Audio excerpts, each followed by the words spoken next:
What's going on, everybody? This is Brian Mazik, aka Unique Mazik. And yes, this is a very late version of Ask Mazik. But if you follow me on Twitter, you know I told you guys today was Mrs. Mazik's birthday. So when it is my queen's birthday, it is right for me to halt just about everything else so I can make sure that she is,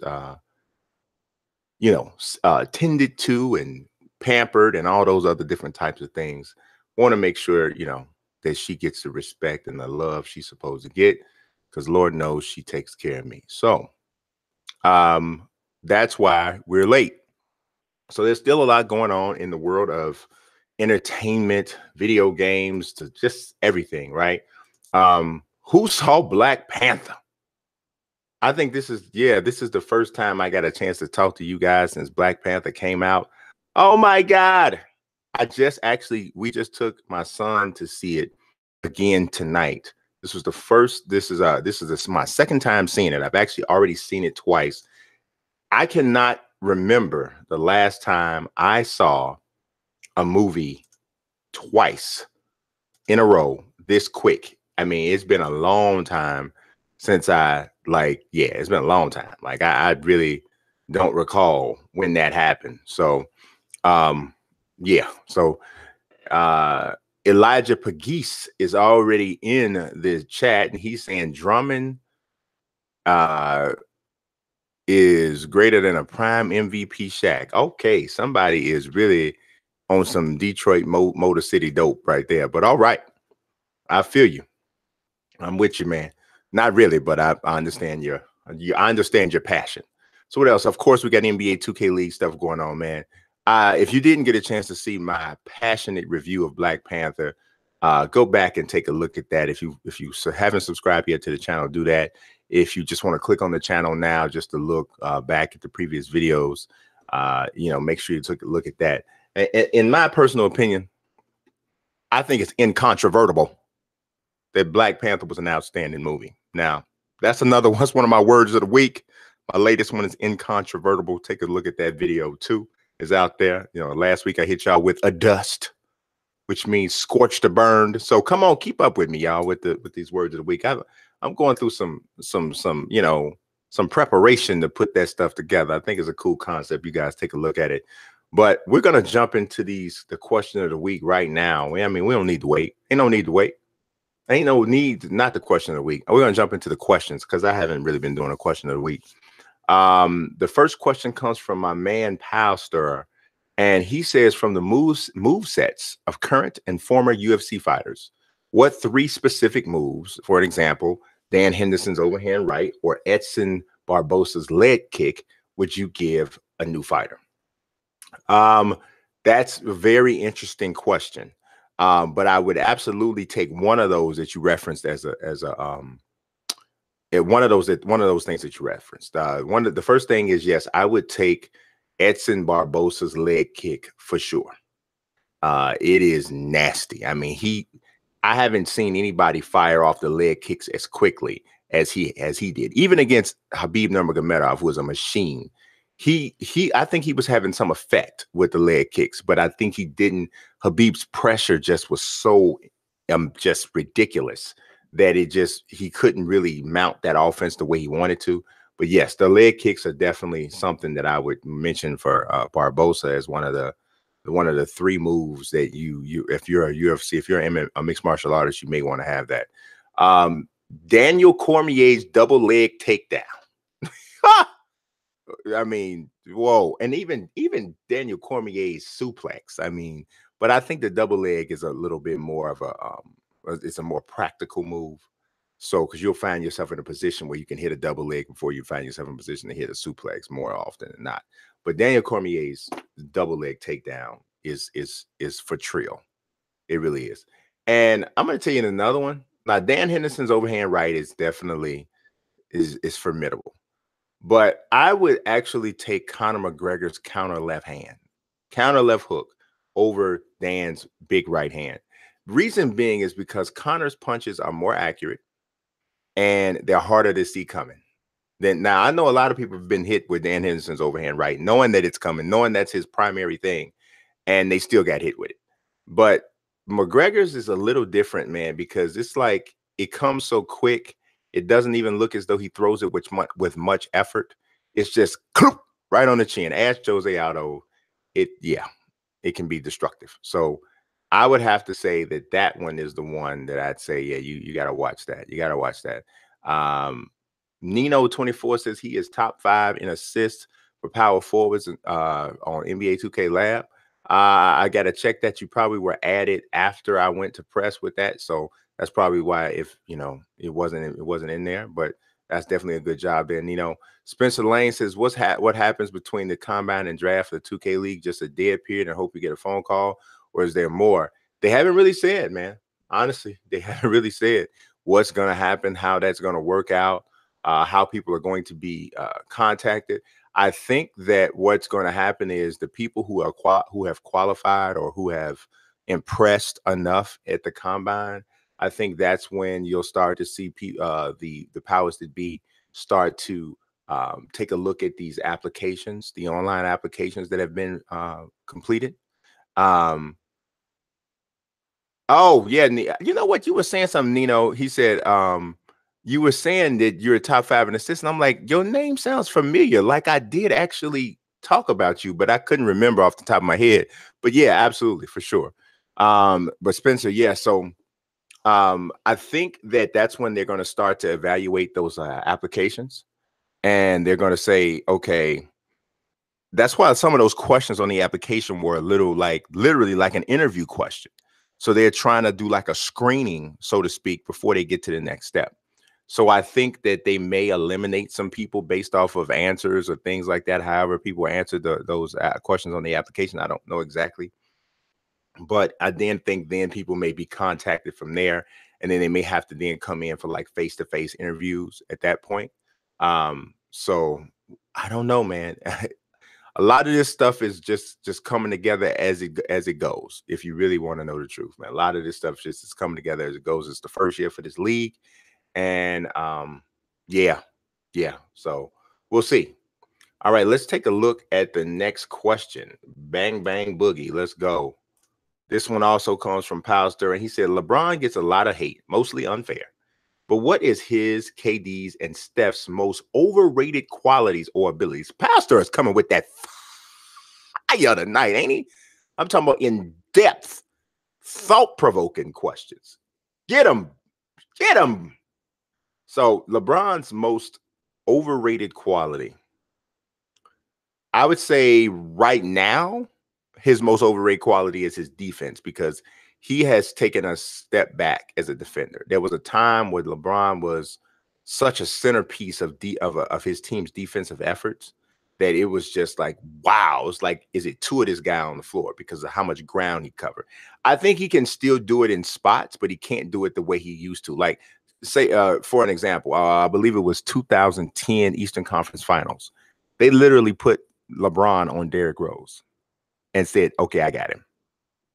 And we all know how fast Derrick Rose was that year. That was MVP season, right? He was able to subdue Derrick, and they only did it for a quarter of the time, because obviously it's hard to ask a 6'8", 260-pound man to stay with a 6'2", 6'3" lightning bolt like Derrick Rose was at the time.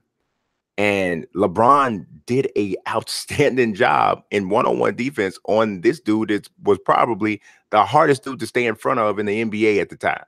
So that's who LeBron used to be as a defender. I don't think he's that anymore. Okay. So I would say that's probably his most overrated quality. Kevin Durant's most overrated quality. I don't know. What is it that people think that Kevin Durant can do that he can't? If I hear people refer to Kevin Durant's leadership as a quality, I would probably say that's a little bit overrated. I don't think Kevin Durant's much of a leader. I think he's an extremely talented player who is going to be the best player on just about every team he plays on, unless he's playing with LeBron. I mean, that's pretty much what it is. But as far as intangibles, I'm not sold that he is. Sometimes when somebody's the best player, we automatically call them a leader. And that's not always the case. And I don't really think it's the case for Kevin Durant. As far as Steph, I think Steph's most overrated quality is his passing. Now, I don't think Steph's a horrible passer, but I don't think he's nearly as good as people give him credit for. Steph throws a lot of bad passes. He makes a lot of bad decisions with passes. His passing is not as accurate as people would lead you to believe. Because if you just watch him, if you watch him play, watch how many bad passes he throws. The greatest passing players in the league, right? And this is from this era back. They don't throw as many bad passes as Steph. Now, that's not to say Steph's not a great player or anything like that. Steph is the greatest three-point shooter I've ever seen in my life. And if you watch my Word of the Week video, you know I believe that is incontrovertible, right? So I'm not talking about Steph as a player and all of that. Steph's an amazing ball handler as far as off the dribble moves and creating space for himself. And the jump shot, he's the best shooter I've ever seen in my life. And I'm older than probably most of the people listening to this video or watching this video. So that's a long time. But I do think his passing is a little bit overrated. That's just me. All right. All right. So let's take a look at the next question. And it comes from Guy Manning. You don't believe me yet because I haven't showed it, but I'm going to show it now. Guy Manning says, if Brady won MVP at 40, that means LeBron's MVP at 40, right? No, sir. Two different sports, sir. Two different sports, two different situations, two different everythings, right? A 40-year-old quarterback has 10 other guys on the floor, on the field, helping him do his job. And I'm not trying to diminish what Tom Brady does. Tom Brady is the greatest quarterback I've ever seen. I'm using this greatest I've ever seen a lot in this episode, which is, yeah, I sound like Joe Rogan or something, but yeah, I mean, he's the greatest quarterback I've ever seen. But nothing he can have no success if the center, the two guards, the two tackles don't block for him. If receivers don't get open, he can do nothing, right? LeBron's greatness and your greatness in basketball is a little bit more individual than it is in football. Now, obviously, you're not going to win a championship by yourself and so on and so forth. But a basketball player that is good enough to win the MVP at the age 40 is far more amazing than a football player, a quarterback that's winning it at 40. It's just a different. The two sports are very different. Just very different. I mean, if Tom Brady's offensive line plays well enough, he is not going to be physically stressed in almost any situation. Like if his offensive line plays out of their mind, which is possible, and they played pretty good this season, right?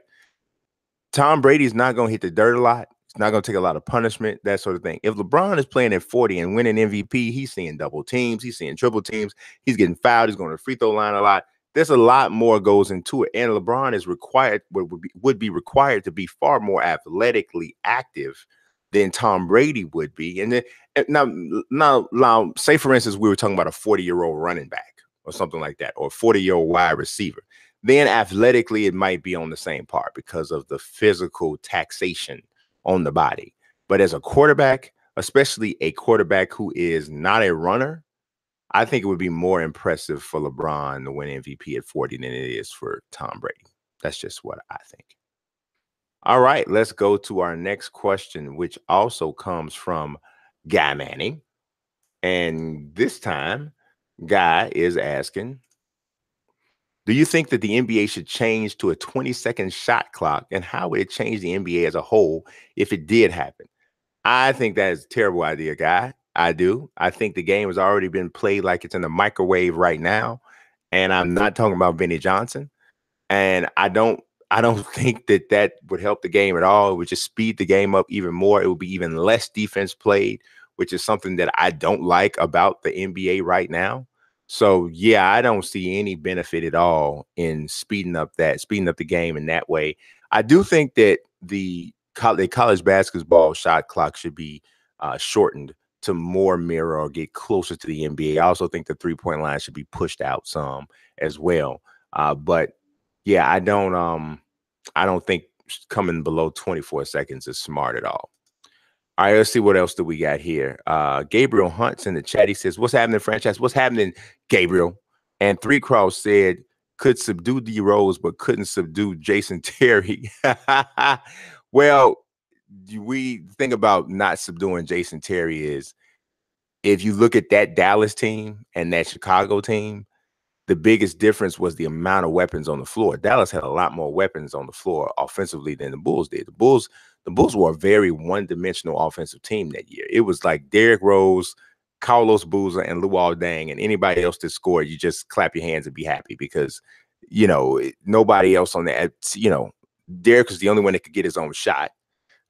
Boozer was, was scoring decently on the post, but we all know Boozer didn't have much lift. I believe I pulled a statistic up that year. No power forward got their shot blocked more than Carlos Boozer. For a 2-year stretch when he was in Chicago. And then Dang was 6'6". Dang is 6'9", 6'10", but he had no post game.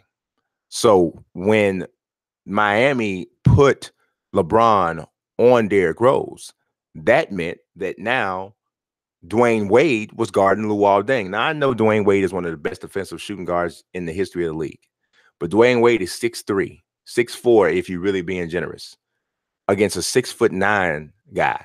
There's no way in the world that he should have been able to hold Luol Deng. Luol Deng should have had his way on the post, and that didn't happen. And I thought that was the key actually to that series. So I don't think that's an apples to apples comparison or necessarily fair to say, oh, he could subdue Derrick Rose, but not Jason Terry. If Jason Terry was playing for the Bulls on that team, I think he would have done a good job against Jason Terry because it wouldn't have been very much else for him to worry about. Spencer Lane says, anything on the show 18? I'm really excited about it. Feel like it's going to be really good. I am excited about it too, Spencer. One of the things that I like is the new commentary. Mark DeRosa is joining the commentary team this year. I wrote an article about that earlier today. And they are now recording all of the commentary in the booth together. So Mark DeRosa, Matt Vasgersian, and Dan Plesac are all in the booth together recording that commentary. So if you ever notice how in NBA 2K and even in FIFA, it's like the commentators are actually having a conversation with each other. It sounds like a real TV broadcast. But when you watch the show, there's no question answer back and forth banter between the commentators. It's just, okay, Matt Vasgersian says his lines. Dan Plesac said his lines. Harold Reynolds said his 5 or 7 lines that they kept repeating so many times I wanted to put my face, just rip it off. I was like, oh my God, Harold, you're cool. I like you. But if you say that one more time, oh my God, he swung so hard. He almost fell down. He swung so hard. Don't say it no more, Harold. Don't say it not another time. Not another time. So, I'm glad to see that they're going to be having that, whether they're in the booth at the same time.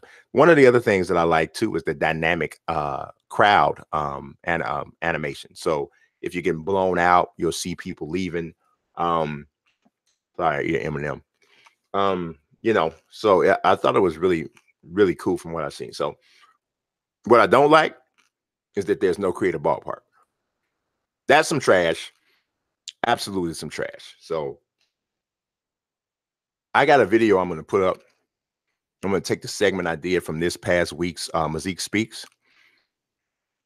And it's going to show. I talked to Ramon Russell about the creative ballpark in 2014.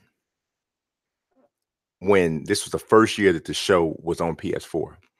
And he said that they were thinking about putting it in the game that year.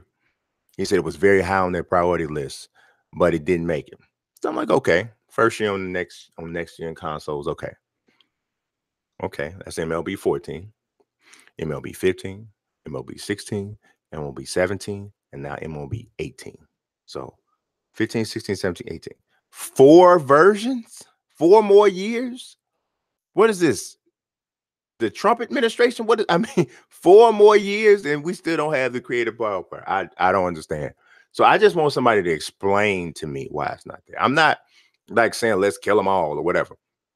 I just want an explanation of why it's still not in. That's all. Because I don't think anybody said anything to us yet. So whatever. All right. So let's go to the next question on the Bizord. The next question on the Bizord says, with the All-Star break, it's a good time to discuss NBA season awards. Who are your top 3 front runners for the individual awards? All righty. This one's tough. It really is. Um, yeah, it's it's tough. I really, I mean, like, yeah, man. This one's kind of tough. It really is. I don't know. I can't. I don't think I'm able really to go into all of the awards, but I can talk about some. Like for Rookie of the Year, I'm still going with Ben Simmons, and I know Donovan Mitchell is coming on hard like crazy.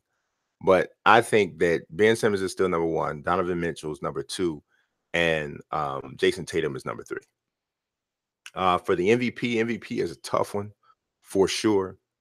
But and I know how much Chris Paul has meant to this team, but I think James Harden is number 1. I think that DeMar DeRozan is actually number 2. And I think that number 3 is LeBron right now. That's what I say. Now, I don't know how this season ends. We'll see how this season ends. We'll see how the new look Cavs are able to reinvigorate things. Like if the Cavs go on a run down the stretch of this season and end up with the number 1 seed in the East and LeBron is doing LeBron things, then I will say LeBron snuck in and stole it, you know. But as it is right now, I would give it to Harden. But I thought he deserved it last year over Westbrook. So it is what it is. Let's see what other for Coach of the Year. Now I know it's hard to win Coach of the Year when if your team like doesn't make the playoffs. Like I understand that. I know how difficult that can be. But sometimes, man, sometimes you got somebody who does such a good job, even though their team didn't make the playoffs, that you still gotta recognize what they're doing, right? So the Brooklyn Nets are only 13th in the East, but from a talent level standpoint, they are trash, y'all. I mean, and if you think about the injuries with the Jeremy Lin going down, and then you got the fact that D'Angelo Russell has missed time. I mean, you got a lot of there's every reason for them to be just the worst record in the league, because that's what a lot of people thought that they would have. Now they don't have one of the best records, and they have lost 9 of their last 10 in 7 games in a row. But I think that Kenny Atkinson has done a really good job of having those guys play hard every game. Now, is he my Coach of the Year? No, I can't give anybody the Coach of the Year who's 19 and 40. But Kenny Atkinson deserves a hand clap. Clap it up. Come on. Everybody put their hands together for Kenny.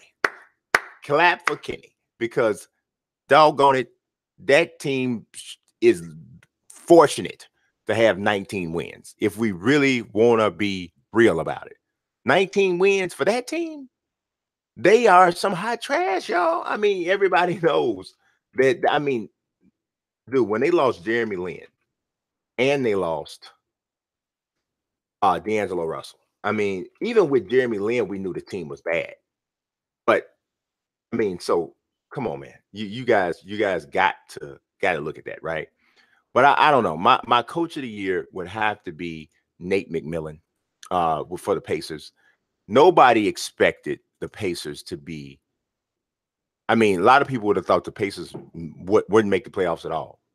But not only are they right now look like they're definitely going to make the playoffs, they're in the 5th seed. They're 33 and 25. They won 3 games in a row, 7 of their last 10, 20 and 11 at home. And a lot of it has to do with the explosion of Victor Oladipo, who should probably get some love for MVP too. He's not going to win it, but he should probably be in the top 5 and 6. If you think about the year he's having and where the Pacers are, nobody really expected the Pacers to be probably 5th seed in the East, and they are. So Nate McMillan would be my guy for Coach of the Year. I don't think that anybody's done a better job. I would think Mike D'Antoni is probably right there at number 2. I don't know. I'm gonna tell you this: if the Pelicans make the playoffs, which right now they have a half game lead over the Clippers, If the Pelicans make the playoffs, I think Alvin Gentry deserves to get some votes too. Because after Boogie went down, I expected things to go in the toilet, and they haven't really done that. Now, you got to also look at Quinn Snyder. He's got the Jazz playing out of their minds. They had the hottest team in the NBA, 11 wins in a row. And now, but they were playing so bad before this, they're still just 2 games over 500 now and still a game and a half out of the last playoff spot. But you got to give them some credit and give Quinn Snyder some credit for what he's done with this team. So definitely. 3 Cross, yeah, anytime, man. That's what one thing I do better than anything is give opinions. Gabriel Hunt says, to think it took a 72-10 season for Phil Jackson to win his only Coach of the Year award. Yeah, you know what, Gabriel, I'm a Chicago guy through and through, but I always thought Phil Jackson was a very overrated coach. I always did. I never saw Phil Jackson win a championship without the 2 best players in the NBA, or arguably the 2 best players in the NBA on his team. The 2 best. Now, the 2 best players, I mean, arguably, you could have made the argument that Mike and Scottie were the 2 best players in the league. You know, you definitely could have made the argument that Shaq and Kobe were the 2 best players in the league. When did he win a championship without a team stacked like that? You know, so it is what it is. Sam, I am. What's going on with Sim Nation in the house? Says he agrees about Nate McMillan. He said nobody expected that, and give Mike Malone some credit. Yeah, you are right. Mike Malone does deserve some credit as well. I mean, that's the thing about here's the formula, right? The formula for winning Coach of the Year is generally do better than everybody expected. So usually you're not gonna win a championship or whatever, right? But it's like your team is really young and nobody really thought you were gonna do too much. That's usually the formula, right? That's usually how you win. Then sometimes you can win when your team is just so dominant, like the Phil Jackson team, that it's like, oh my God, yeah, you got to give it Coach of the Year and all kinds of awards because this team won 75 games or 68, 69 games, whatever. So sometimes you win like that. It's usually one of those 2 things, you know. So yeah. WDTV says, your thoughts on Michigan State basketball? How far will they go in March Madness? Dude, I don't know what's going on with Michigan State from one day to the next. One day they'll come out and they look like they can beat the Brooklyn Nets or somebody. And the next day they come out, you look like whatever. Like today they blow through Illinois 81-61. And as a Chicago guy, as somebody who has a I love the Bulls, and the Bulls are going to be picking somewhere between 7th and 8th, and that might be where Jaren Jackson Jr. is going to come out. So I'm really paying attention to him or what happened. And this dude comes out today against Illinois. He only had 8 points and 4 rebounds, but he had 5 block shots in 18 minutes. But he also had 4 fouls in 18 minutes. So you're like, whoa, that's a little scary, right? That's a little scary. I actually like Miles Bridges. A lot of people don't. He had 19 and 5 today. But again, it was against Illinois. Illinois is like, yeah, you know. But Illinois, I mean, Michigan State's 27-3. I mean, 2 of their losses are in conference losses, though. But then they lost to Duke, which is, clearly a respectable loss. But you lose by 16 to Ohio State. You lose by 10 to Michigan at home. Those types of losses there make you go, what is really happening? What's going on? I don't know. So, but you got to look at it like this. Right now, what are they on? A 4, 5, 6, 7, 8, 9, 10, 11 game win streak right now. And most of these games, a lot of these games haven't even been close. Like Illinois, they win by 20. They had to come from way behind to beat Northwestern. Northwestern's a pretty good team, though. So and they're very well coached. Chris Collins does his thing with Northwestern. But so they had to come back from a big deficit to win by 5. They beat Minnesota by 30. They beat Purdue, which was number 3 ranked team. They beat them by 3, which that's fine. They beat Iowa by 3. They beat Indiana by 3. So the last 2 of the last 3 games, they have blown teams out, and they had to blow Northwestern out in the second half to come back. So they're capable of playing insanely, but they also seem to have these lapses that make me scratch my head. And when you're talking about playing in March, man, where there's no room, that kind of a starter, that kind of a game can get you out of here. So I'm a little worried about them, but we'll see. And like Sam I am says, Phil never built a team from the start. You are correct. Lurk King, what's going on, man? He says, what's happening? And Sam says, I would give Pop some coach of the year based on what he has to deal with. You know what, though? I know, Sam, I know you're a big time Spurs fan. I get it. I understand too. And I'm not saying that there's no merit to what you're saying. But I'm gonna tell you, Pop's whole shtick kind of gets old with, I think, with like the voters or whatever. So he sits all these players, he rests all these guys, and I'm not trying to say that Kawhi's not hurt for real, because clearly there's a problem. But he sits all these guys, and then you look around and you're like, okay, well, you know, he always, for whatever reason, Devontae Murray, somebody's coming from somewhere, Kyle Anderson, all these different people come from people, and they get all these contributions from guys. So you have to give him some credit. And you used to be able to say, well, okay, well, Tim Duncan's is like his stabilizer. Well, Tim Duncan ain't there no more, and they still 11 games over 500, even though they lost the last 3. But I mean, do y'all realize that the Spurs are one of 2 teams in the NBA that are giving up less than 100 points a game, and they given up the least amount of points of any team in the NBA. They're giving up 98.5 points a game. That is like some 90s stuff right there. You know, to be playing that type of defense in this era is really still very impressive, and they're doing it without their best on-ball defender. So yeah, you got to give Pop some credit. You do, but I don't know. Like I said, so I guess sometimes you get a little bit, And Randolph Truitt, you're right. Pop is the best coach.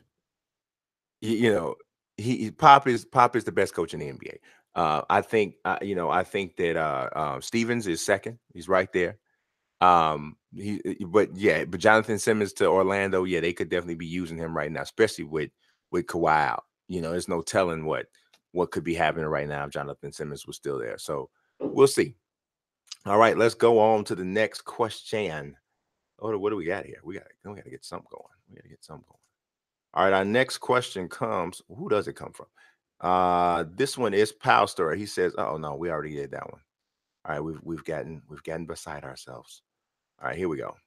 It is from Pal Story. He says, "For some time, there's been talk of replacing the NBA logo with MJ of some sort, but would such a move not result in lawsuits, boycotts from shoe companies, as it would undoubtedly also result in promotion of the Air Jordan brand, intentional or not?"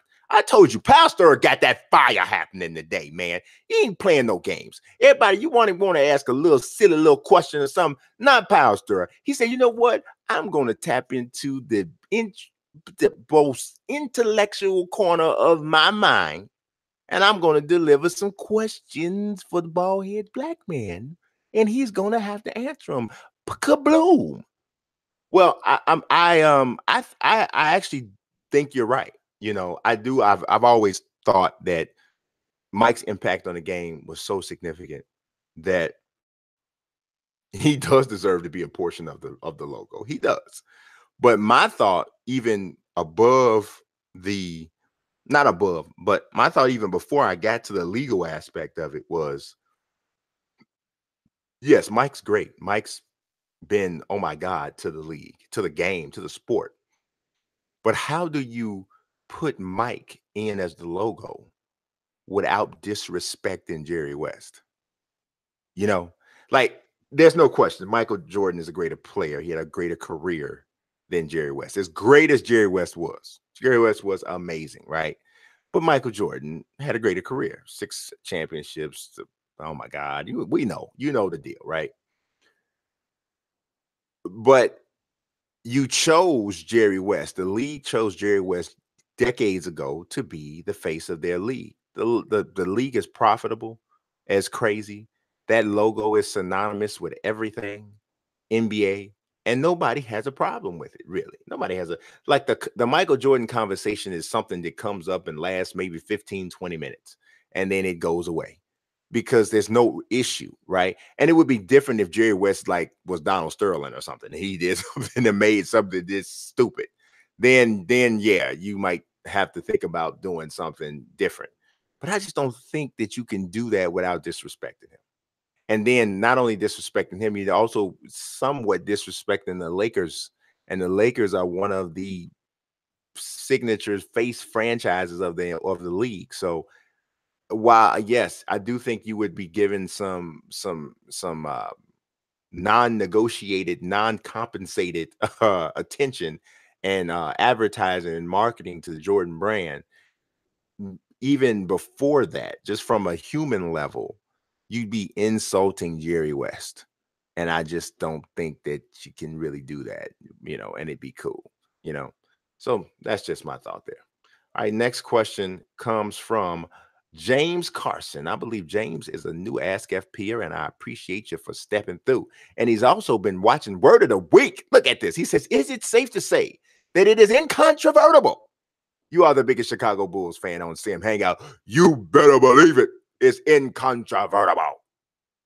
All them other suckers don't know nothing about the Bulls. I mean, Matt knows a little bit, but he ain't really like what I am with this Bulls thing, baby. And we ain't gonna talk about Nelson always hating on me. That's them New Yorkers. That's them New Yorkers, man. They just be hating. And the Czar he ain't no better. I don't even know. The Czar's from he from Vegas, Georgia or something. I don't know where he's from, but he don't know nothing about this Bulls thing, baby.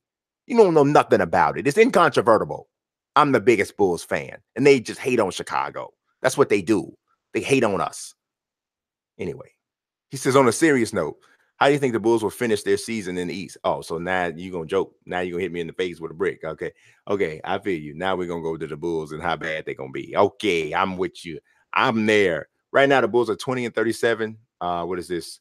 9.5 games out of the eighth playoff spot, and I want them to be 47 games out of the last playoff spot. The Bulls need to be horrible in the second half. That would be best for them. Right about now, let's see where they are. I'm gonna flip these standings real quick. Right about now, the Bulls have the 3, 4, 5, 6, 7. Bulls have the eighth worst record in the league. So right now, the odds would give them the eighth pick. So if you take a look at NBA. I like to look at NBA draft.net. It changes a lot. I'm actually going to share this with you guys real quick. Um, this is just something I use as a basis. It's not like the guideline or anything. So if you look at at this mock draft, and this one hasn't been updated since in 6 days, but the Bulls at 8, they say that's Mohamed Bamba. Hey, I wouldn't. Hey, what can I say? They got Jaren Jackson Jr. jumping all the way up to number 2. What? I don't know about that one. I don't know about that one. I don't know about that one. Jaren Jackson Jr. goes ahead of I don't know. I don't know. We'll see. Jaren Jackson Jr. I really like him, so it's possible. I guess he can move up, but I don't know about 2. You got DeAndre Ayton, then Jaren Jackson. Yeah, I don't know. But Mohamed Bamba at number 8 for the Bulls. Mohamed Bamba just has high bust potential, in my opinion. He does. He's a freakishly long guy who is going to be a good shot blocker no matter what. I'm worried about him staying on the floor because of foul trouble. That is one of my concerns. He also shows a shooting touch. Athletically, he's outstanding, but he's very thin. So I would be a little bit worried about the injury situation. Um, I think he is the type of kid that needs a second year in college. Clearly, that's probably not going to happen because he's going to be a lottery pick. So, yeah, no on that. But yes, the hey, I can't be mad. I can't be mad. But the dude is going to be a shot blocker. It's going to be a shot blocker. So, and rim protection is very important. And long athletic bigs are also very important because they allow you to be flexible on defense against the pick and roll. You want a big who can stick with a point guard in the 1-5 pick and roll for a step and a half, and you want to be able to switch everything on defense. You don't want to have to worry about ever getting caught in a gross mismatch on a switch. So that's the biggest reason why long athletic defenders are so valuable today, because we do a lot of what we call positionless basketball. So I don't know. I don't know, but hopefully the Bulls go get worse as far as record is concerned. So we'll see. We'll see what happens. Let's see. Let's see. I think I got how many more? We ended up getting how many more questions did we end up get? Let's see. All right, let's go. I'm laughing at some of these questions you guys got. All right, so let's go with Ray 2K, my man. I'm hoping that he's doing well in his quest to be in the NBA 2K League. I hope it works out for you, bro. But his question says, do you think we will ever see another John Jones versus DC Cormier fight? Also, would it be smart for DC's team to allow this? Just picking your brains on this topic. I know I would love to see DC get fully adjusted. Fully adjusted. I'm sorry. Fully adjusted. You need to get scorched and burned completely, DC. But I only way I can see it happening again is if it's at heavyweight. Because I do think that both guys' future is at heavyweight. Obviously, Cormier's next fight is going to be at heavyweight against Stipe Miocic. I think John Jones should move to heavyweight either now in his next fight or at some point. I just don't think there's anything left for him to do at light heavyweight. I mean, there's nobody at light heavyweight who can do anything with John Jones. You know, if Daniel Cormier can't beat him, can't nobody beat him. So, you know, perhaps Daniel Cormier has a better chance at heavyweight when he don't have to, you know, drain himself to get down to 205. You don't know. Let's know. I mean, he's never lost a fight at heavyweight. But then again, he's never lost a fight at light heavyweight unless he fought John Jones. So that's just whatever, right? But yeah. I don't know. I think if it does happen, we're probably looking at it at heavyweight. Gabriel Pradia Hunt says, "What are your thoughts on the 2018 Basketball Hall of Fame?" I didn't show you guys the question list. We always like to do that. The 2018 Basketball Hall of Fame class. Wait a minute. Let's see some. Well, I think you wait a minute. Well, are we talking about which? Let me make sure we're on the same page here. Because I think are you asking me who I think should be in it or the nominee? Okay, because we just got the nominees right now. We don't have we don't have who's in it yet. Yeah, I had to pull this up. Now we're playing stupid music. Oh, okay, let's stop. No, we don't want that. We don't need that. We got stupid music playing. Okay, yeah. So as far as the Hall of Fame class, if we're looking at the non-players, the female non-players, the holdovers, because I'm looking now at CBSSports.com, and let's share this on the screen. Because I'm thinking to myself that I'm like, did I miss the inductions or something like that? I'm like, no, I know that didn't happen yet. Okay, so let's go down the list. Jason Kidd, no doubt. First ballot, he's in there. Steve Nash, no doubt. First ballot, he's in there. Ray Allen, no doubt. First ballot, he's in there. Grant Hill, no doubt. First ballot, he's in there.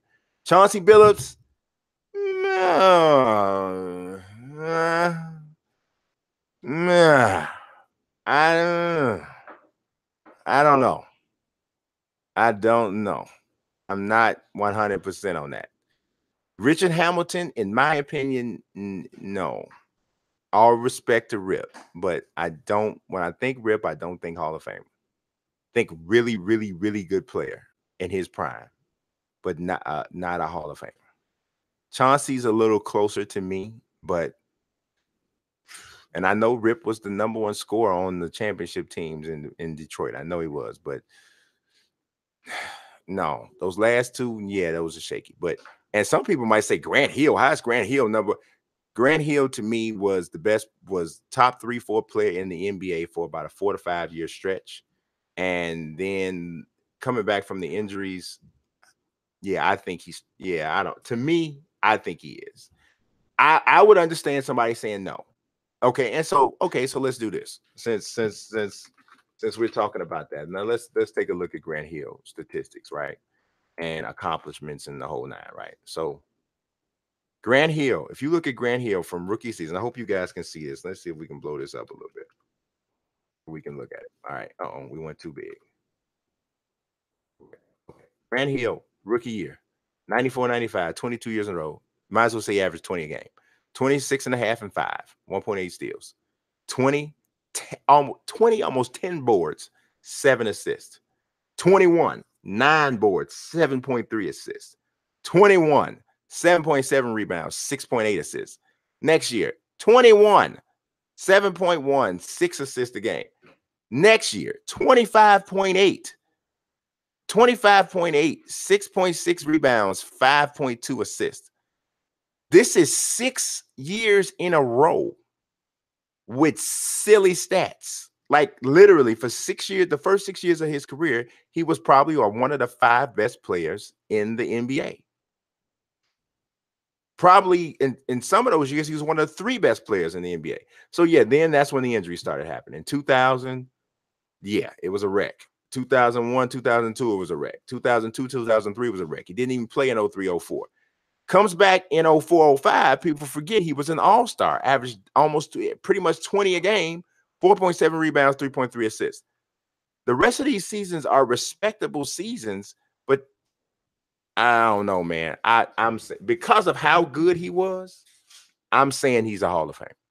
Now, I don't know. It's going to be interesting to see what you guys think about that. I'm going to look at the chat in a minute, but I think he is. So to me, these top 3 are, and it's incontrovertible, that Jason Kidd, Steve Nash, and Ray Allen are first ballot Hall of Famers. Grant Hill, I'll hear some of the argument. I will. I'll hear some of it. Chauncey Billups, I'll hear more of it. Richard Hamilton, I ain't trying to hear none of y'all talking about Richard Hamilton as a Hall of Fame. I'm just, especially y'all folk from Detroit. I ain't even on that. Now, as far as the female players, I think Becky Hammon will be, but I would not say that she is at this point. I wouldn't go with Katie Smith and Valerie Steele, but I would go with Tina Thompson. I think Tina Thompson deserves to be in the Hall of Fame right now. I think she should go in right now. Non-player Steve Fisher, no, I wouldn't say. I mean, I know that's the Fab Five coach. I got it. No. No national championships with that team. And I know he went to San Diego State and did great, with Kawhi and Tony Snell, and I know he did that. But no national championships with that Fab Five team, and I'm one man. Ed Hightower is one of the legendary officials in college basketball. I would say him. Bob Huggins, no. What has Bob Huggins done? I mean, as far as winning national championships, I mean, he had really good teams in Cincinnati. Kenyon Martin, Nick Van Exel, Melvin Levitt, but he didn't win no national championship in Cincinnati. He didn't win no national championship. Willie West, no, I'm not on that. Not on the holdover candidates. Muggsy Bogues, no. Maurice Cheeks, I think so. I think Mo Cheeks should be in the Hall of Fame. I do. Let's take a look at it. I know y'all like, what? Mo Cheeks? Ain't nobody named Cheeks supposed to be in no Hall of Fame.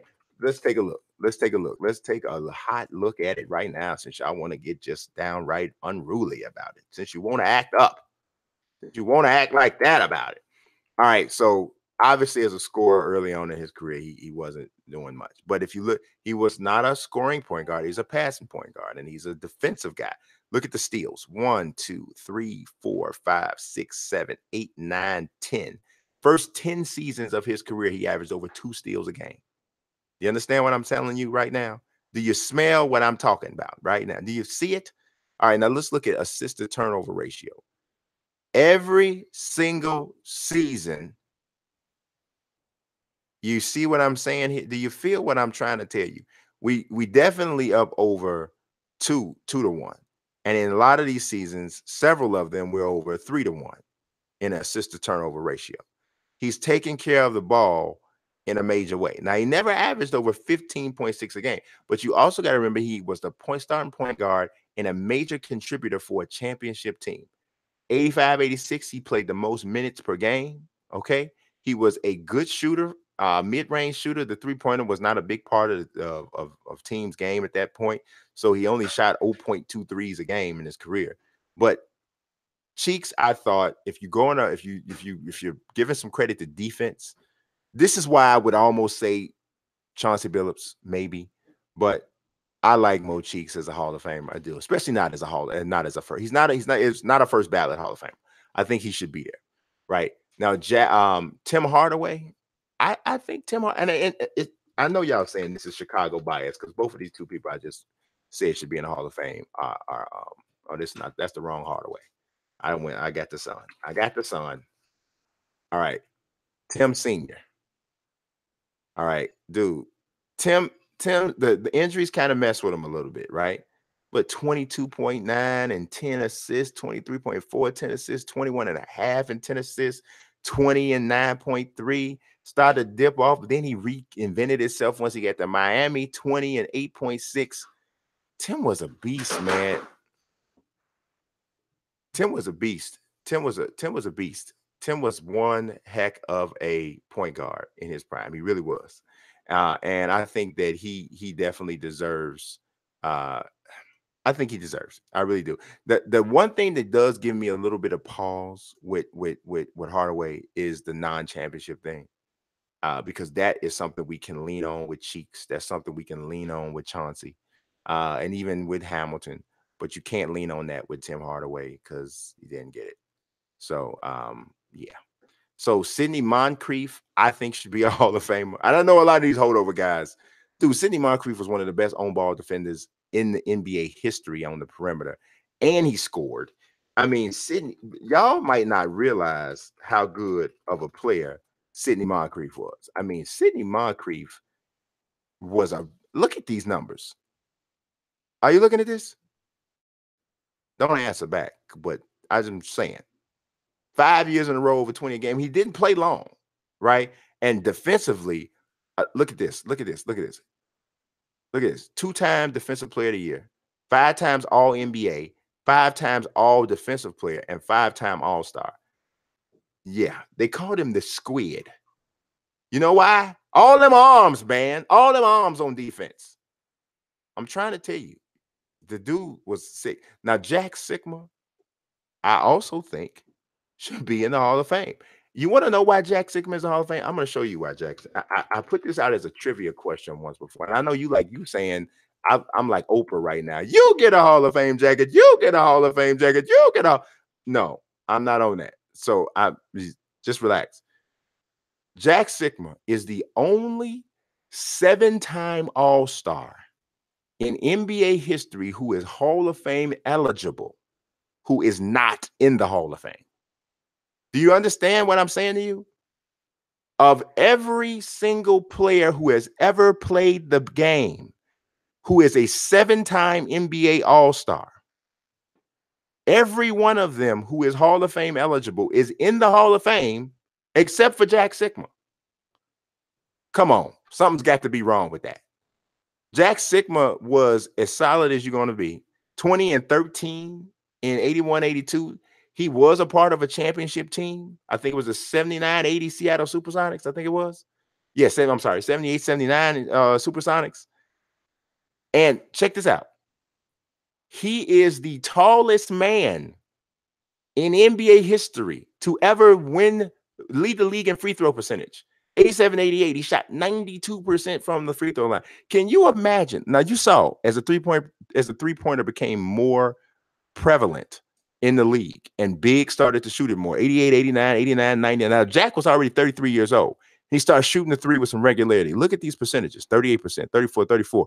Barely shooting it. If the three had been in the game for Biggs to shoot earlier in his career, his numbers probably would have been even higher, and he would have been a legit stretch big. Jack Sikma does not get the respect that he deserves. He was a heck of a player, and he's another one with Illinois ties. I'm not doing this on purpose. I promise you, I'm not on that. I'm not doing this on purpose. I'm not just doing this Illinois thing. Rudy Tomjanovich as a coach, yeah, he won 2 in a row. So I guess, right. Ben Wallace, is he a one-dimensional guy? Absolutely, he was. Ben Wallace was absolutely one-dimensional. But let's talk though. Let's talk. Look at this here. Look at this, man. 4-time Defensive Player of the Year. I think what is it? Only him and Dwight Howard are the only people to ever do that.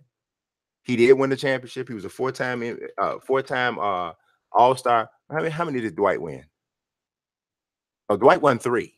So Ben Wallace is the only player in history, I believe, that is a 4-time Defensive Player of the Year. I believe, unless I'm missing something. I think that's right. Let's just we here. We can check. I got to figure out how to do it. I can't remember. Sometimes I forget how to do the stuff in there. This is like one of my favorite sites. I stay on this site, just trying to research different things and all that. But I'm telling you, man, that if you win that many defensive players, you win that many of them, man. Like, come on. I mean, let's look at this. Like, Dwight Howard has 3. Mutombo has 4. I'm sorry. Mutombo has 4. Wallace has 4. Mutombo's in the Hall of Fame, but Mutombo's a little bit better scorer than Ben Wallace. But Mutombo's in the Hall of Fame. Dennis Rodman. Okay, so here's the thing. If Dennis Rodman's in the Hall of Fame, now I know Rodman was a better rebounder. Rodman led the league in rebounding 7 years in a row. I mean, wow. So that's significant, right? But if you look at Ben Wallace, 4 of them, 4 defensive player of the years. Ben Wallace led the league in rebounding twice. The rebounding numbers for a 7-year stretch were crazy. He led the league in block shots once, and the block shot numbers for a 1, 2, 3, 4, 5, 6, 7-year stretch were very high. Just never averaged. He never even averaged double figures scoring, but I don't know. I got to look at the chat and see what y'all saying about some of this stuff. Chris Webber is a Hall of Famer, man. Y'all need to stop tripping. Chris Webber was a top 5 player in the league for about a 5-6-year stretch on one of the best teams in the league. He's a Hall of Famer. You better believe it. I ain't even talking about it no more. Let's look at what you guys are saying in there. I knew y'all was going at it. I got to scroll up to find where the last question was. Let me see where we at. I knew y'all was going to be at it. Let's see. It's incontrovertible. Let's see, where we at? Okay, Lurking said, how do I donate once my tax money comes? Lunch for you and Junior on me. I appreciate you, Lurking. I do, bro. I don't know. I think if on my main channel, on the channels, the title page of the channel, you go there and it's a little logo, a little emblem there, a PayPal emblem. You can click that and donate. I appreciate you, man, for sure. Philly 0024 says, if LeBron were to leave, what team would be the most realistic fit? I really do think it's Golden State or Houston. I think that makes the most sense, but we'll see. Randolph Truitt says it's incontrovertible.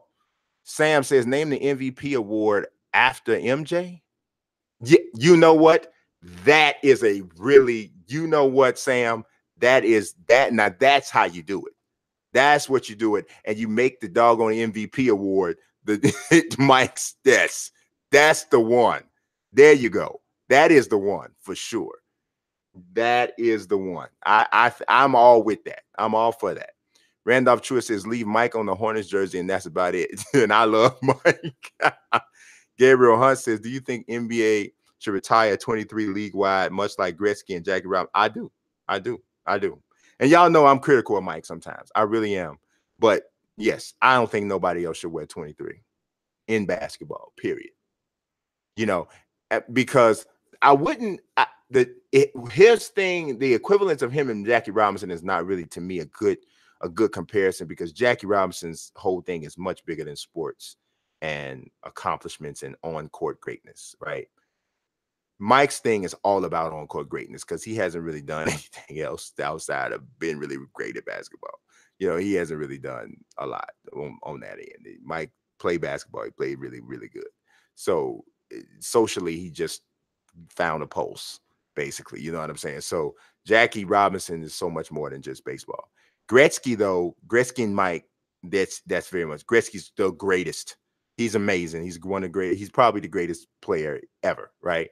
Definitely offensively. You know, you get some arguments from Lemieux people, you know, maybe even some Ovechkin people, but Gretzky's probably greatest, right? So that him and Mike, I think that's very, very even, right? Randolph Troy said, who do they have my Sixers getting? Who did they have the Sixers getting? Let's look real quick. I mean, the Sixers, they not even in the lottery right now, though. So, well, actually, you know what? I think they have a chance to get in the lottery from a past trade. But in this one here, they have Kevin Knox for their first pick, which is the 10th pick. And then the 18th pick would be Hamidou Diallo. So, hey, they need a shooter. They need shooters, I think, wing guys that can shoot. So the Knox, if they come out with Knox and Diallo, I mean, they going Kentucky crazy, but that would if I were them, though, I would take Miles Bridges over Kevin Knox. I just like Miles Bridges a little bit more. Athletically, he's fierce with it. That's who I would take. But Diallo, I definitely think is interesting. I think Diallo might ultimately end up pushing Markel out of there. So you never know. You never know what goes on there. But let's see what else do we got. He says he saw it. He saw the hope the Sixers get Colin Sexton. I don't know if they want to move Ben Simmons off the point though. So we'll see. Philly 0024 says Bamba ceiling, I think, is Gobert with a decent jump shot. I think that's pretty accurate. And that would be pretty bad. That's not too bad. Randolph Truitt says he thinks 23 will be retired after Mike passes. God forbid. I understand what you're saying there. Mr. Big Shot Billups was the cornerstone of that team. Yep. Rip Hamilton, add him. He was a lockdown defender. So, I don't know. Anthony Banks said he was a different breed. Yes, he is. Becky and Tina definitely going in. I definitely think Tina Thompson. Becky, I can see. I would not. If Becky goes in, I'm not gonna be like, no. But yeah, definitely Tina. Philly 0024 says, yeah, I'd say Grant is a Hall of Famer. Yes. Anthony Banks said, no, Bob Huggins, you crazy. I don't know, man, Bob. Okay. Yeah. Randolph Truitt says yes to Mo Cheeks without question.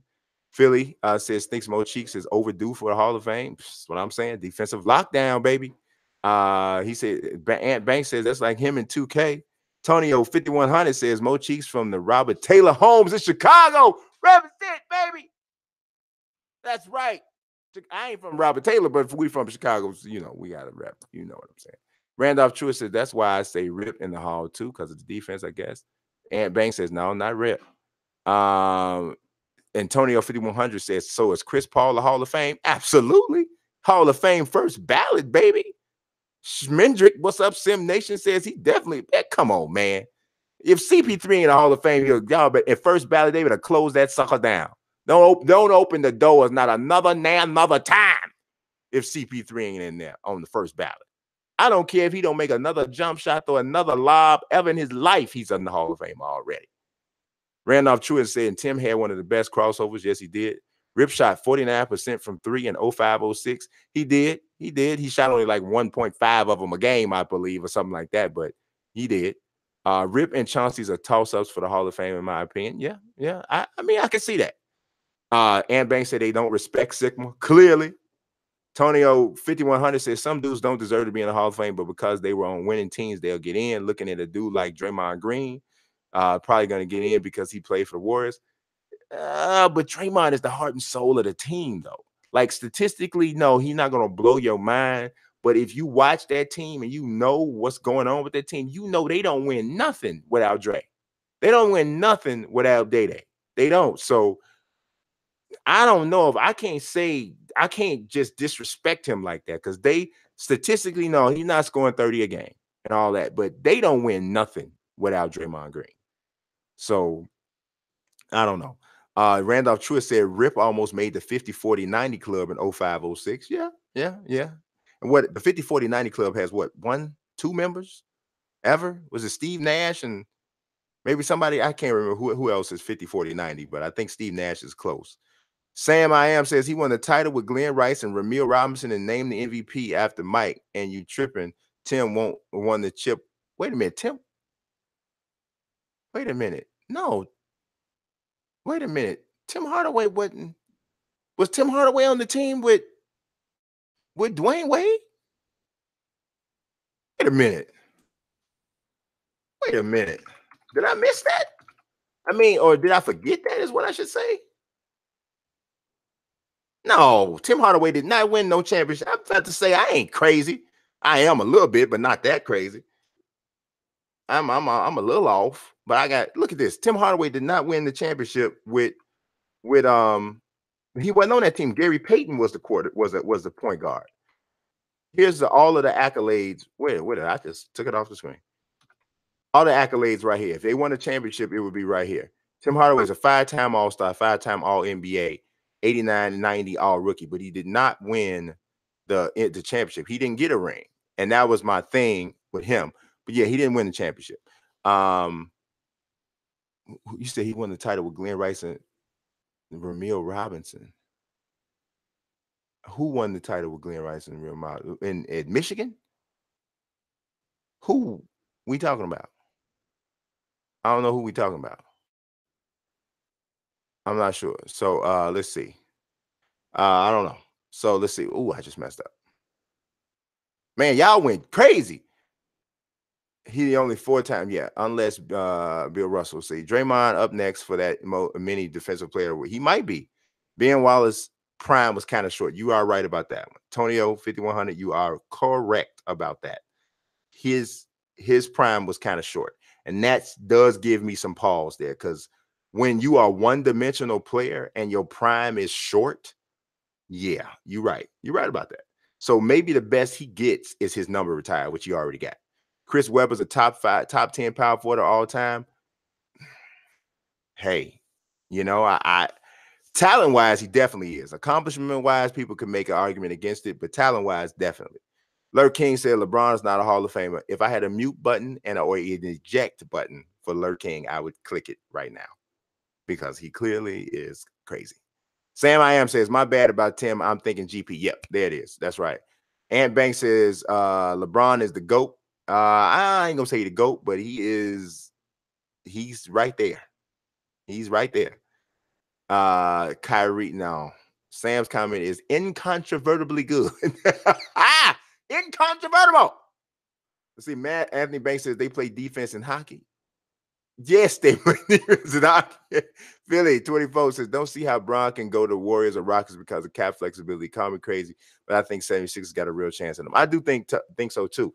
What I think has to happen if LeBron goes to the Warriors or the Rockets is they got to be extremely creative with trades.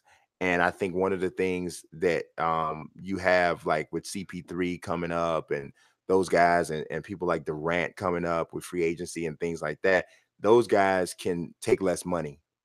And then you have to get rid of other guys to clear the cap space for him to come there. The other thing is LeBron could take less money too, which we don't know if he's ever going to do that, but he could. He did it in Miami, but we don't know, we don't know. LeBron's at a different stage of his career right now. He can do a lot of different things.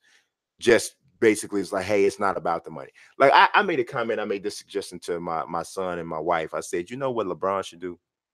LeBron should say, if LeBron says he's going to go to Houston or to Golden State, if I were him, I would say, and it's easy for me to say because this ain't my money, right? So let's just put that in a perspective. I would say something like, I'm donating my entire salary for the season to charity. And I would pick a charity, or every month would have a different charity or something. That would blow people's minds. Every month, my salary for that month would go to a different charity. And here's the thing.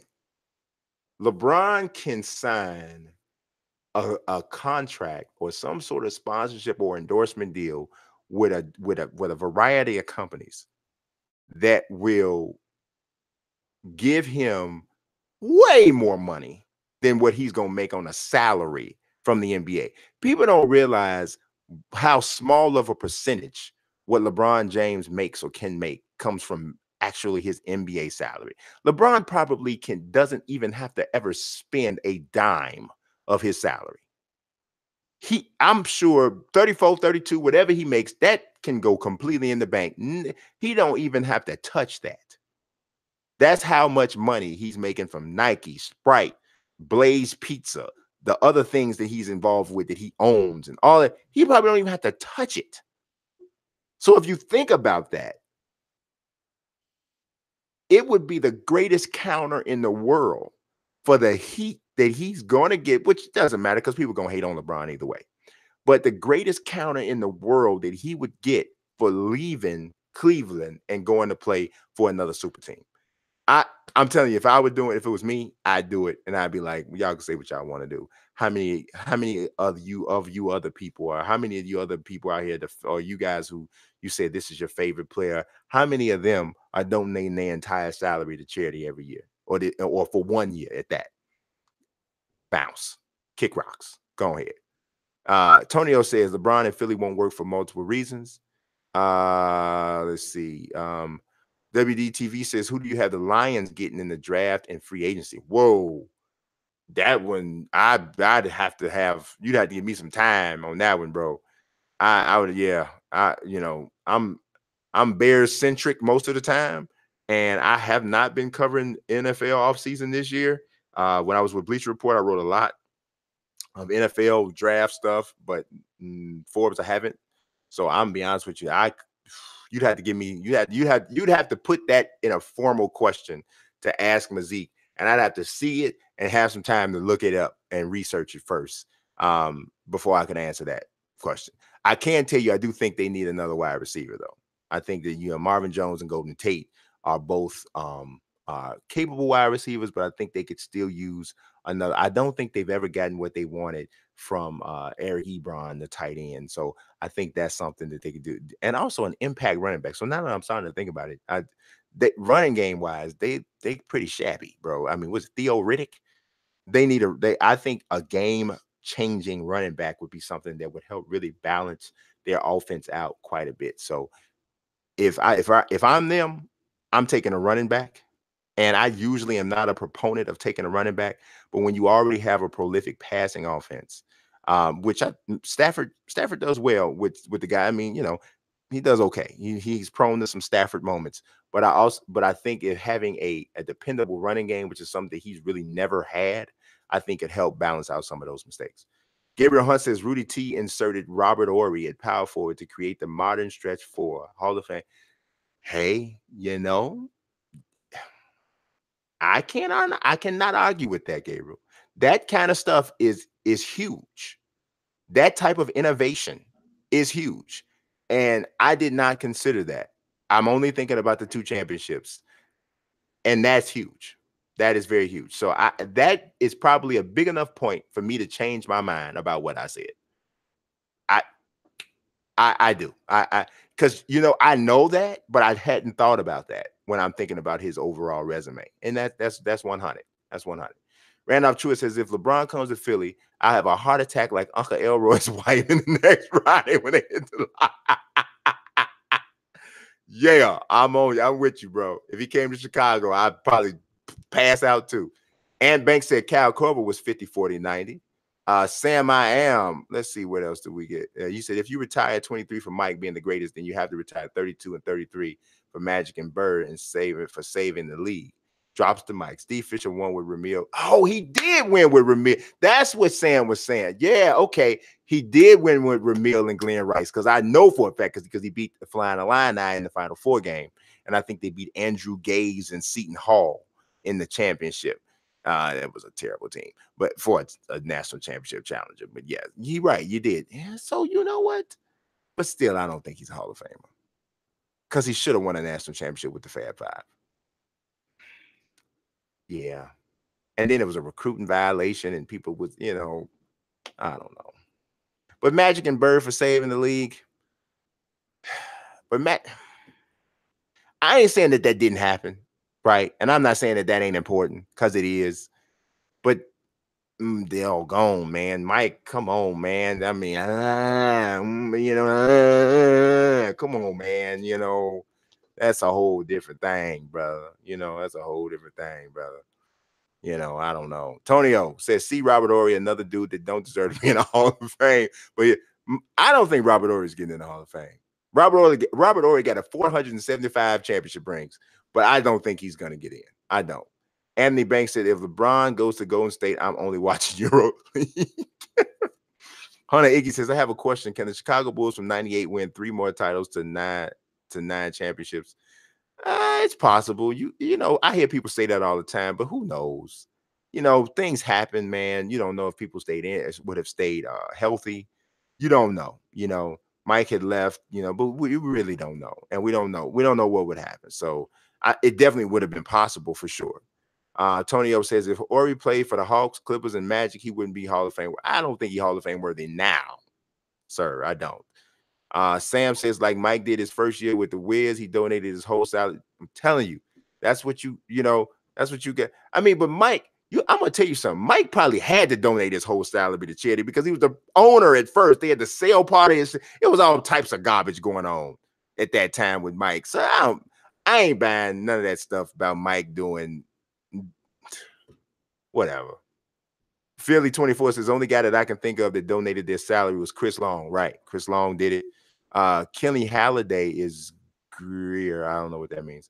WDTV says, what are your thoughts on the Mavericks SI scandal? I gotta look that up, WD. I'm not I ain't you asking me a couple questions I had to think about. I don't know. I gotta peep that. He said meant from 98 to 2001 with the Bulls. I got you.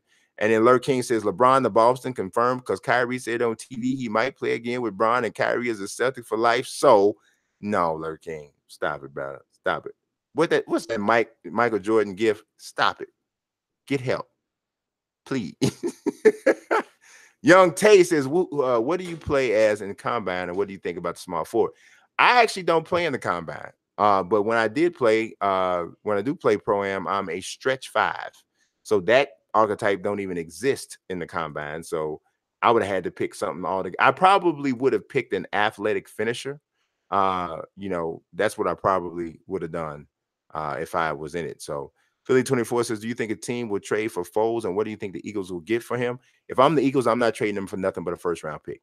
His trade value would never be higher than it is right now. So, you know, Tonio said the Mavericks over there getting free. What's going on with the Mavericks?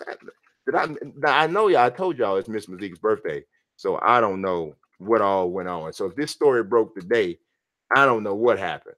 So I got to look up what you're talking about, Dallas Mavericks and sport. So they're saying that the Mavericks, there's abuse allegations by Mavericks employees. Said it's a real life animal house. So let's see. I have to read this really, really well, but because I couldn't comment on something so serious without giving it a really good once over. But the headline says current and former Dallas Mavericks employees detail a corporate culture rife with misogyny, predatory sexual behavior, and Mark Cuban vows to clean it up. So, according to that, it doesn't sound like Mark Cuban is denying that this exists. He's saying that he gonna fix it.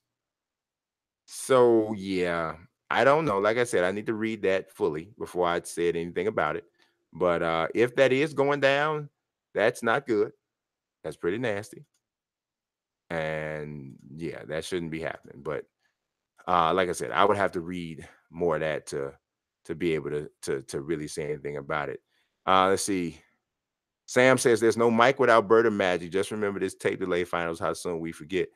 Yeah, but bro, I mean, bro, there ain't no Will Chamberlain without George Mikan, but that don't mean George Mikan is on the same level as Will Chamberlain though either. So Randolph Truitt said Foles is an Eagle for life. I don't know about that. Carson Wentz has got that locked down. So I don't know what we're gonna see. Lurking, I'm just not even gonna pay no attention to this stuff you saying. Because I don't even think you mean it. I don't even think you mean it. Gabriel Hunt says, what do you think of what went down? See, y'all keep asking me about stuff that happened today. And I told y'all I was out with my wife and I don't know what happened with Louisville today. What happened? Oh, that they're going to vacate the 2013 national title as the NCAA upholds their dude. I've heard, I don't know if you guys saw this story a little bit earlier in the world, maybe a few days ago, where they were talking about how there's a lot going down with legendary coaches, players of today, players, recently graduated or players recently left college, that there's a scandal that's about to break that is going to take down a ton of names. So nothing surprises me with college sports at this point, man. It's so much dirt going on out there. The NCAA is so greedy. They create these different types of environments that almost push these players to do things, or provoke them, or definitely strongly encourage them to. Not saying that you got to always make a bad decision because it's a toxic environment, but the environment isn't helping. So I don't know. Hunter Iggy says, what are your thoughts on Mitch Kupchak going to the Hornets? I never thought Mitch Kupchak was doing a very good job with the Lakers. So, but it don't surprise me because Mike don't hire well. So, you know, I don't know. I don't know, man. I don't know. Let's see. All right, so let's go back to the questions and see what we got here. Bam, bam. Uh-oh. We ain't there yet. Let's see. Doon, doon, doon, doon, doon. All right. So y'all, I got a little bit sent off when we asked about the Hall of Fame questions. This question is from Guy Manning. Oh, and Guy Manning says, I want the facts. Who's better, Tatum or Brown? I don't want that we haven't seen enough of them or anything like that. I want the truth. Well, you can't handle the truth, Guy. You can't handle it. Well, no, honestly, I like Jason Tatum more. I like both of them a lot. I think both of them are very, very, very good young players. And if Boston wound up, I mean, I know Gordon Hayward's there, right? But if Boston wound up starting Kyrie, Jason Tatum, Jaylen Brown, and they get a younger power forward than Al Horford, and I'm talking about maybe next year or whatever, I think they'd be fine. That's how, I mean, Jason, both of those guys defend. Both of them are athletic. Both of them can put the ball on the floor and get to the basket. And Jason Tatum's an outstanding three-point shooter. I like both of them, but I would have to say I like Jason Tatum a little bit more. Let's see. Our next question also comes from Guy Manning, and I see we got a cloudy mic. I mean, cloudy um, camera right now. I got to fix that. Guy Manning says, "Would you rather be like Mike or be like LeBron?" Oh, that's a really good question, but I would rather be like LeBron. Um, Mike was the greatest player ever that ever lived. He is. He's the greatest player that ever lived. But as a person, I'm not saying anybody's perfect, right? So I'm not trying to imply that anybody's perfect, but as a person, LeBron to me carries himself much better off the floor than than Mike did. Now, Mike was, a businessman and he did all of the right things from a business standpoint, but Mike was not nearly as socially conscious as LeBron has been. And I know it was a different time, so it was a little bit harder, maybe for not maybe, but definitely a little harder for Mike to be that guy. I'm trying to fix my camera here, but I'm just saying, man, LeBron is doing things, man, that are huge, dude, that are just absolutely huge for who he is. And it's and when I think about the amount of attention and spotlight and pressure that has been on I don't know what's wrong with my camera, that has been on LeBron James since the moment he stepped into the NBA. I can't even imagine being under that amount of pressure. And for him to never have had a major misstep is truly amazing. And I give him all the credit and respect for that. And I pray God blesses that he never does have one of those things that tears down all he's built, because it's really, really amazing in this day and age with social media and all these different things. Lord knows he's had access to just about any type of horrible negativity there has ever been. He could have gotten into it.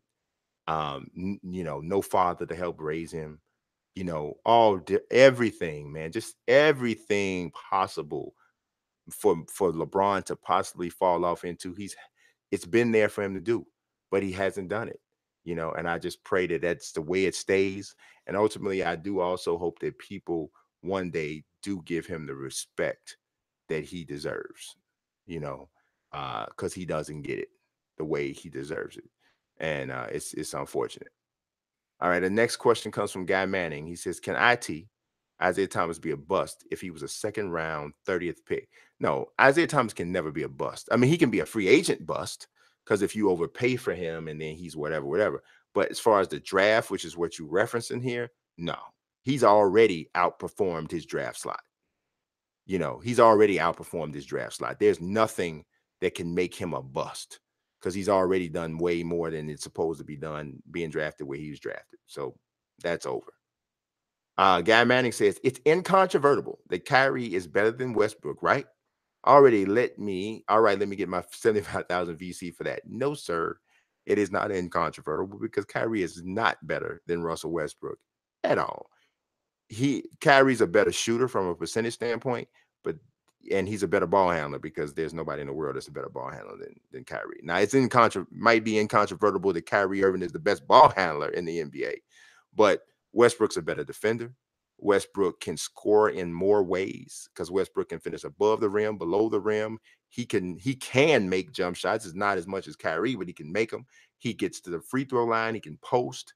Um, he's a absolute animal on the floor. He puts all kinds of pressure on the defense in every way, shape, or form, and he's a better passer than Kyrie. He's better than Kyrie, without a question. And that's about it. That's all we got for Ask FP today. I don't know what went on with my camera, so I apologize for the last few moments, but I do appreciate everybody coming through. You got about 17 more minutes left of my wife's birthday. So it is a blessing, man. I'm telling y'all, I'm being real with y'all. It is a blessing to have first of all, to have a wife. Secondly, it's even more of a blessing to have a wife like I have. She is amazing. Amazing. You understand me? And I am so blessed and so just I am overcome with just gratitude and gratification for God blessing me with the kind of wife that I have. I mean, dude, it's insane. We didn't always have we're not always able to just take care of our normal day-to-day stuff. She watched me go through losing both my parents, um, losing my sister. She's been with me going through chasing my dreams, and financial ineptitude, and through every single thing, man, every single thing, she has treated me the same way. She has treated me like a king no matter what size castle I provided. And I am eternally grateful to that woman. So on her birthday, I salute her. And I tell y'all and anybody who's listening, that I love her with all my heart. So I appreciate y'all watching. God bless. Peace.